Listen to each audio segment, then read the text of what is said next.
কাকিমা, আমাকে আরেকটু খেতে দাও। আমি সেই কবে থেকে বসে আছি। কাকিমা, কাকাবাবুকে বলো না কিন্তু, না হলে আমাদের এসব করা আর হবে না। জাম্বুরা খেতে খুব মজার। আমি রোজ আসবো কিন্তু। আমি মলয়, ইন্টারে পড়াশোনা করি।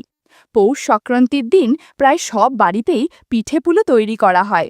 পাটিসাপটার গন্ধে সারা বাড়ি মোমো করতে থাকে। এই পিঠেপুলি পরিচিতদের মধ্যে বিনিময় করে অধিকাংশ বাঙালি পৌষ সংক্রান্তি পালন করে। আমার এক দূর সম্পর্কের কাকিমা অসাধারণ পিঠেপুলি বানাতে পারে। তার হাতে তৈরি খেজুর গুড়ের সুস্বাদু দুধ পুলি খাবার জন্য আমি প্রতি বছরেই পৌষ সংক্রান্তির দিন তার বাড়ি যাই। এবছরও ব্যতিক্রম হয়নি। তবে এই বছরের দুধ পুলির স্বাদটা সম্পূর্ণ ভিন্ন পেলাম। এই রকমের দুধ পুলি আমি জীবনে খাইনি। এই প্রসঙ্গে জানিয়ে রাখি, কাকিমার বয়স এই মুহূর্তে প্রায় ৪৫ বছর, কিন্তু সে এখনও সুন্দরভাবে নিজের যৌবন ধরে রেখেছে, যার ফলে তার বয়স ৩৫ বছরের বেশি মনেও হয় না। কাকিমার ২০ বছর বয়সী একটি অসাধারণ সুন্দরী মেয়ে আছে। মেয়েটির নাম নবনীতা। যদিও নবনীতা আমার খুড়তুতো বোন, অথচ ওর সৌন্দর্য দেখলে আমার মন ভরে যায়। এদিকে কাকিমাকে দেখে মুহূর্তের জন্যেও মনে হয় না নবনীতা তারই মেয়ে। কাকিমার গাছের জাম্বুরা যথেষ্ট বড় আর আকর্ষণীয়, মনে হয় অনেক সুস্বাদুও হবে। প্রায় ১ বছর হলো কাকুকে ব্যবসা সংক্রান্তে প্রায় বাহিরে থাকতে হয়। মনে হয় কাকু তাকে বেশি একটা সময় দিতে পারেন মা। এজন্য ইদানিং কাকিমা যেন আমার দিকে একটু বেশি টাকাতাকি মরার চেষ্টা করছে। কারণ আমি কাকুর অনুপস্থিতিতে যতবারই তার বাড়িতে গেছি, কাকিমা কোনো না কোনো অজুহাতে আমার কাছাকাছি থাকার চেষ্টা করেছে। আমার অবশ্য নবযুবতী নবনীতাকে কল্পনা করি, তাই আমি প্রায়শই ওদের বাড়ি যাচ্ছি। এবং নবনীতা যখনই আমার সামনে বসে আমার সাথে কথা বলে, আমি কামনার দৃষ্টিতে তাকিয়ে থাকি। কপাল ভালো থাকলে অনেক না বলা জিনিসের দেখা পাই। কাকিমা বাড়িতে প্রায় সময়ই পুরনো ফিনফিনে শাড়ি আর ব্লাউজ পরে থাকে। কাকিমার শাড়ির আঁচল অনেক সময়ই অগোছালো হওয়ার ফলে একটু অন্যরকম লাগে। কাকিমাকে এরকম দেখে মাঝে মাঝেই রাতে তার কথা কল্পনা করি। কাকিমার সাথে গল্প করার ইচ্ছে হয়, কিন্তু লোকলজ্জার ভয়ে অনুমতি ও সহমতি ছাড়া আমি নবনীতা অথবা কাকিমা কারোর দিকে এগোবার সাহস পাচ্ছিলাম না।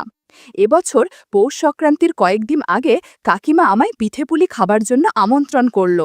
আমার মন কাকিমার হাতের তৈরি দুধ পুলি পিঠা খাবার জন্য আগে থেকেই ছটপট করছিল। তাছাড়া নবনীতাকে দেখার আকর্ষণ তো ছিলই, তাই আমি এক বাক্যে কাকিমার আমন্ত্রণ স্বীকার করে নিলাম। ওই দিন আমি ঠিক সময়ে কাকিমার বাড়ি গেলাম। জানতে পারলাম নবনীতা নাটি তার কোনো এক বান্ধবীর বাড়ি গেছে এবং বিকেলের আগে ফিরবে না। নবনীতাকে দেখার ইচ্ছে পূরণ না হওয়ার ফলে আমার মনটা একটু ভেঙে গেল, কিন্তু তখন আমি ঘুণাক্ষরেও ভাবতে পারিনি এক নতুন বিস্ময় আমার জন্য অপেক্ষা করছে। কাকিমা খুব যত্ন করেই আমায় পিঠে ও পাটিসাপটা পিঠা খাওয়ালো। কিন্তু এই বছর কি হলো, কাকিমার হাতের তৈরি সুস্বাদু দুধ পুলি তো পেলাম না। আমি কাকিমাকে জিজ্ঞেস করলাম, কাকিমা, এবছর দুধ পুলি বানাওনি, আমায় খেতে দিলে না তো?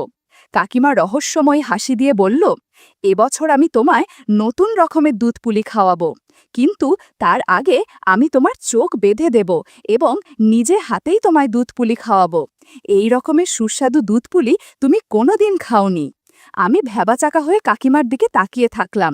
কাকিমা একটা মোটা কাপড় দিয়ে আমার চোখ বেঁধে দিল, যাতে আমি কিচ্ছু না দেখতে পাই।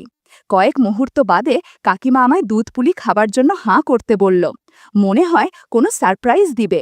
একটু পর কাকিমা আমার মুখে একটা বেশ বড় অথচ খুবই নরম সুস্বাদু পিঠা খেতে দিল। আমার মধ্যে ৪৪০ ভোল্টের বিদ্যুৎ বয়ে গেল। আকস্মিকভাবে বললাম, এটা কি? বন্ধুরা, তোমরা বুঝেছ তো কাকিমা আমাকে কেমন পিঠা দিয়েছে? আমি কাকিমার আওয়াজ শুনতে পেলাম, এই সম্পূর্ণ নতুন ধরনের দুধ পুলি তোর কেমন লাগছে বাবু? এই রকমের দুধ পুলি জীবনে খাসনি, ঠিক তো? আমি বললাম, এর আগে যত পিঠা দিয়েছিলে এটাই সবগুলো সেরা। এরকম পিঠা খাবার কথা আমি অনেক দিন ধরে তোমাকে বলবো বলে ভাবছিলাম, কিন্তু সাহস পাচ্ছিলাম না। কাকিমা বলল, অন্য বছরের দুধ পুলি পিঠার চেয়ে এটা তো নিশ্চয়ই অনেক ভালো লাগছে, তাই তো? এখন নবনীতাও বাড়িতে নেই, তুই নিশ্চিন্তে পিঠা খা, তোর জন্য আরও হরেক রকমের পিঠা আছে। আমি স্বপ্নেও ভাবিনি এই রকমের পিঠা খেতে পাবো। এটা তো পিঠে বা পাটিসাপটার চেয়ে লক্ষগুণ সুস্বাদু। আমি কাকিমাকে আমার চোখের বাঁধন খুলে দিতে অনুরোধ করলাম, যাতে নিজ চোখে দেখতে পারি। কাকিমা হাসতে হাসতে বলল, আমি লক্ষ্য করেছিলাম তুই মাঝে মধ্যেই আমার দিকে আর চোখে তাকিয়ে থাকিস। আমি বুঝতে পেরেছিলাম তুই পিঠে খেতে চাস, কিন্তু বলতে পারছিস না। তখনই ঠিক করলাম আমি একদিন তোর মন মতো পিঠা দিব। এইবার আমি তোর চোখ খুলে দিচ্ছি, তুমি যতক্ষণ ইচ্ছে দেখতে পারিস। কাকিমা আমার চোখের বাঁধন খুলে দিল। চোখের সামনে কাকিমার এই নতুন রূপ আমায় মুগ্ধ করে দিল। কাকিমা আমাকে বলল, তোকে দুধপুলি পিঠা দিয়েছি, তুই আমাকে একটা পাটিসাপটা পিঠা খাইয়ে দে, অনেক ভালো লাগবে আমার। তোর কাকু সারা দিন ব্যস্ত থাকে, তাই সে কিছুই করতে পারে না। তোর সাথে সময় কাটিয়ে আমার একটু ভালো লাগছে। নে, এখন পাটিসাপটা পিঠা আমাকে দে। আমি খুব যত্নে একটা পাটিসাপটা পিঠা কাকিকে খাইয়ে দিলাম। বন্ধুরা, ইউটিউবের কড়া নিয়মের কারণে কিছু বিষয় সরাসরি বলা যাচ্ছে না। তোমরা কমেন্টে দেয়া লিঙ্ক থেকে আমার ওয়েবসাইট ভিজিট করো, সেখানে একদম খোলামেলা গল্প দেয়া আছে, যেগুলো ইউটিউবে পাওয়া যায় না। এভাবে 50 মিনিট কেটে গেল। এদিকে ঘরটা এলোমেলো হয়ে গেছে। এক পাশে কাকিমা পেটিকোট পরে আছে, তো অন্য পাশে ব্লাউজ। কাকিমা বলল, তুই গিয়ে স্নান সেরে নে, আমি ততক্ষণে ঘর গুছিয়ে নিচ্ছি। তুই বের হবার পর আমি স্নানে ঢুকব। ওদিকে নবনীতার ফিরে আসার সময় হয়ে এসেছে। কাকিমার কথা শুনে আমি স্নান সেরে নিলাম। এরপর কাকিমাও স্নান সেরে ফ্রেশ হলো। কিছুক্ষণ বাদে নবনীতা বাড়ি ফিরল এবং আমার পাশে বসে পড়ল। নবনীতাকে দেখে আমার মন আনন্দে ভরে গেল।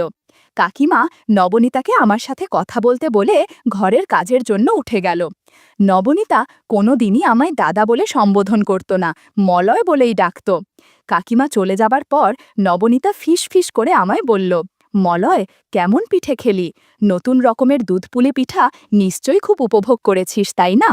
আমি ভ্যাবাচাকা হয়ে বললাম, হ্যাঁ, কাকিমা পিঠেগুলো খুব সুন্দর বানিয়েছে। নবনীতা বলল, আর ন্যাকামি করিস না তো, অনেকক্ষণ ধরেই তো পিঠা খেলি। আমি বন্ধুর বাড়ি গিয়েছিলাম ঠিকই, কিন্তু বন্ধু বাড়িতে ছিল না, তাই তখনই বাড়ি ফিরে এসেছিলাম। আমি জানলার ফাঁকা দিয়ে দেখলাম খুব আনন্দ নিয়ে দুধপুলি পিঠা খাচ্ছিস। আমি কোনো রকম বাধা না সৃষ্টি করে জানলার ফাঁকা থেকে সব কিছু দেখেছি। মলর, তোকে আমি অনুরোধ করছি, তুই মাঝে মাঝেই আমাদের বাড়িতে এসে মায়ের সাথে একটু সময় কাটাস। আশা করি তাতে তুই আপত্তি করবি না। তবে একটা কথা, তোকে খুড়তুতো বোনের কথাটাও মাথায় রাখতে হবে। তুই নিশ্চয়ই আমার হাতে দুধপুলি পিঠা খেতে দ্বিধা করবি না। আমি মায়ের থেকে ভালো পিঠা বানাতে পারি। প্রথমবার নবনীতার মুখ থেকে এমন কথা শুনে আমি একটু হতবম্ব হয়ে গেছিলাম, তবে সাথে সাথেই নিজেকে সামলে নিয়ে বললাম, নবনীতা, তোর যখন সময় হবে আমাকে বলিস, আমি তখনই চলে আসব। এমন সুযোগ পাওয়া তো ভাগ্যের কথা। সেদিন ওদের সাথে কিছুক্ষণ সময় কাটিয়ে বাড়িতে চলে গেলাম। পরের দিন সকালবেলায় নবনীতা আমায় ফোন করে জানালো, কাকিমা বাপের বাড়ি চলে গেছে, অতএব আমি নির্দ্বিধায় তার বাড়ি যেতে পারি। তবে আসার সময় আমি যেন খানিকটা ভ্যাসলিন আর বিদেশি বেলুন নিয়ে যাই। আমি নবনীতার কথা মতো সব জিনিস নিয়ে তার বাড়িতে হাজির হলাম। ওই দিন নবনীতাকে আমি সম্পূর্ণ ভিন্ন রূপে দেখতে পেলাম। ওই সময় ও কাকিমার একটা নাইটি পরেছিল। নাইটিটা মনে হয় কাকাবাবু কাকিমার জন্য এনেছিলেন, কিন্তু কাকিমা হয়তো এটা আর ব্যবহার করে না। নাইটিটা সিল্কের হালকা রঙের ছিল, যে কারণে আলো ছায়ার উপস্থিতি চোখে বাঁধছিল। নবনীতা আমায় নিয়ে গিয়ে সোফায় বসালো এবং আমার পাশে বসে পড়ল। নবনীতা মুচকি হেসে বলল, সেদিন আমার হাতের পিঠা খেতে পারিসনি, আজ তোর জন্য সুস্বাদু দুধপুলির পিঠা তৈরি রেখেছি, দেখ তো পিঠাগুলো কেমন রে। আমি বললাম, গতদিনের থেকে অনেক সুস্বাদু লাগছে। আর কথা না বাড়িয়ে মনোযোগ দিলাম। মিনিট 20 যেতে না যেতে হঠাৎ দরজার কাছে গাড়ির শব্দ পেলাম। নবনীতা চমকে গিয়ে বলে, বাবা এসে পড়েছে মনে হয়। এরকম মুহূর্তে কেউ চলে আসার আমার খুব রাগ হলো। তড়িঘড়ি করে আমরা নিজেদের গুছিয়ে নিলাম। এরপর আমি সোফায় গিয়ে বসলাম আর নবনীতা দরজা খুলে দিল। সাধারণত উনি ব্যবসার কাছে দেরি করে ফিরতেন, তাই হঠাৎ এভাবে দুপুরে আসাটা আমাদের কাছে অস্বাভাবিক লাগল। নবনীতা বিস্ময় বলল, বাবা এত তাড়াতাড়ি এলো কেন? আমি শুধু চুপচাপ তাকিয়ে রইলাম। কাকাবাবু ভেতরে ঢুকে আমাদের দিকে ম্লান হেসে বললেন, কি রে মলয়, কবে এলি? আমি বললাম, আজ সকালেই কাকাবাবু। উনি মাথা নেড়ে নিজের ঘরে চলে গেলেন। আমরা ভেবেছিলাম হয়তো ক্লান্ত হয়ে শুয়ে পড়বেন, কিন্তু হঠাৎই দেখি তিনি ফোনে কারোর সঙ্গে অদ্ভুত মিষ্টি গলায় কথা বলছেন। কথাগুলো ঠিক পরিষ্কার শোনা যাচ্ছিল না, তবে একসময় কানে এলো, আরে কালকে তো দেখা হলো না, আজ সন্ধ্যায় যেভাবেই হোক বেরোবো, তোমাকে না দেখে পারছি না। তাছাড়া বাড়িতে এখন ও নেই, আমাদের সুবিধাই হবে। আমি আর নবনীতা দুজনেই একে অপরের দিকে তাকালাম। চোখে চোখে বোঝা গেল আমরা দুজনেই একই জিনিস টের পাচ্ছি। নবনীতার মুখ গম্ভীর হয়ে গেল। সে আমার হাত ধরে টেনে ফিসফিস করে বলল, মলয়, শুনলি বাবা কার সঙ্গে কথা বলছে? আমি বললাম, হ্যাঁ, কিন্তু কিছু বলিস না এখন। আমরা চুপি চুপি বারান্দার পাশে গিয়ে দাঁড়ালাম। সেখান থেকে স্পষ্ট দেখা যাচ্ছিল উনি ফোনে হাঁটাহাঁটি করছেন। মাঝে মাঝে হেসে উঠছেন, আবার গলায় অদ্ভুত কোমল সুর ভেসে আসছে। যে মানুষটা সবসময় গম্ভীর মুখে আমাদের সামনে থাকেন, তাকে এরকমভাবে আগে কখনো দেখিনি। নবনীতা হালকা কাঁপা গলায় বলল, মলয়, মা তোকে নিশ্চয়ই অনেক কিছু বলেছে, কিন্তু বাবার এই দিকটা জানতিস? আমি মাথা নাড়িয়ে বললাম, না রে, একদমই না, আমিও অবাক হচ্ছি। এদিকে কাকাবাবু আমাদের কিছুই টের পাচ্ছেন না। তিনি নিজের ঘরে গিয়ে আয়নায় দাঁড়িয়ে চুল আঁচড়াচ্ছেন, জামা বদলাচ্ছেন। একসময় আলমারি থেকে নতুন শার্ট বের করে আয়নায় দেখে নিলেন, যেন কারোর সঙ্গে দেখা করার জন্যই প্রস্তুতি নিচ্ছেন। কাকিমা একদিকে, নবনীতার অদ্ভুত টান অন্যদিকে, আর এখন কাকাবাবুর এই অদ্ভুত আচরণ, সব মিলিয়ে যেন বাড়িটা রহস্যে ভরে উঠেছে। নবনীতা আমার দিকে ঝুঁকে খুব নিচু গলায় বলল, মলয়, এটা যদি মা জানতে পারে তাহলে কেমন লাগবে ভেবে দেখেছিস? মা হয়তো একেবারে ভেঙে পড়বে। আমি ওর চোখের দিকে তাকিয়ে শুধু বললাম, এই বিষয়টা আপাতত আমাদের মধ্যেই থাকুক, সময় হলে ঠিক বোঝা যাবে কি করতে হবে। কিছুক্ষণ পর কাকাবাবু বাইরে বেরিয়ে গেলেন। কাকাবাবু বের হতেই নবনীতা হঠাৎ আমার দিকে তাকিয়ে বলল, মলয়, বাবাকে এভাবে ছাড়লে হবে না, আমি জানতে চাই উনি আসলে কোথায় যাচ্ছেন। আমি একটু ইতস্তত করছিলাম, কিন্তু কৌতূহলবশত আমি আর না করলাম না।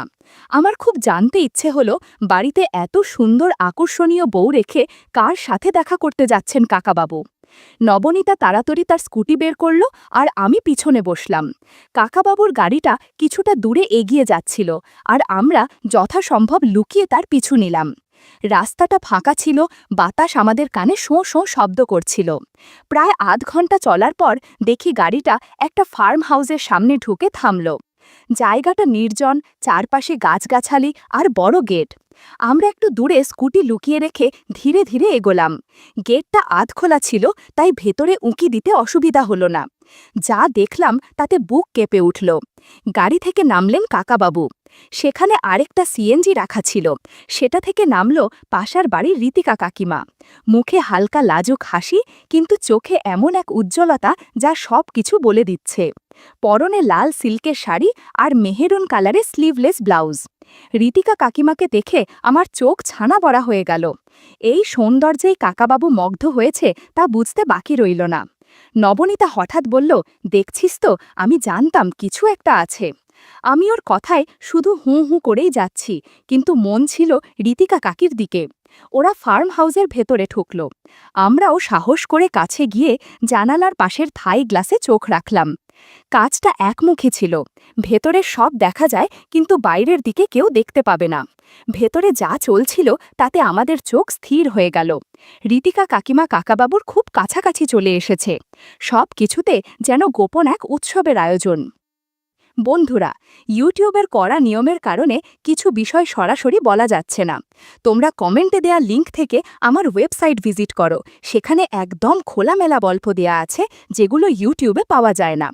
আমি আর নবনীতার নিঃশ্বাস আটকে তাদের দেখছিলাম। আমি নবনীতাকে বললাম, এজন্যেই কাকাবাবু এখন আর তোমার মায়ের সময় দেয় না।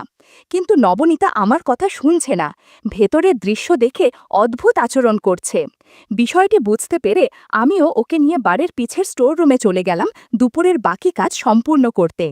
একদিকে কাকাবাবু আর রীতিকা কাকি, অন্যদিকে আমি আর নবনীতা। বেশ ভালোই কাটছিল সময়টা।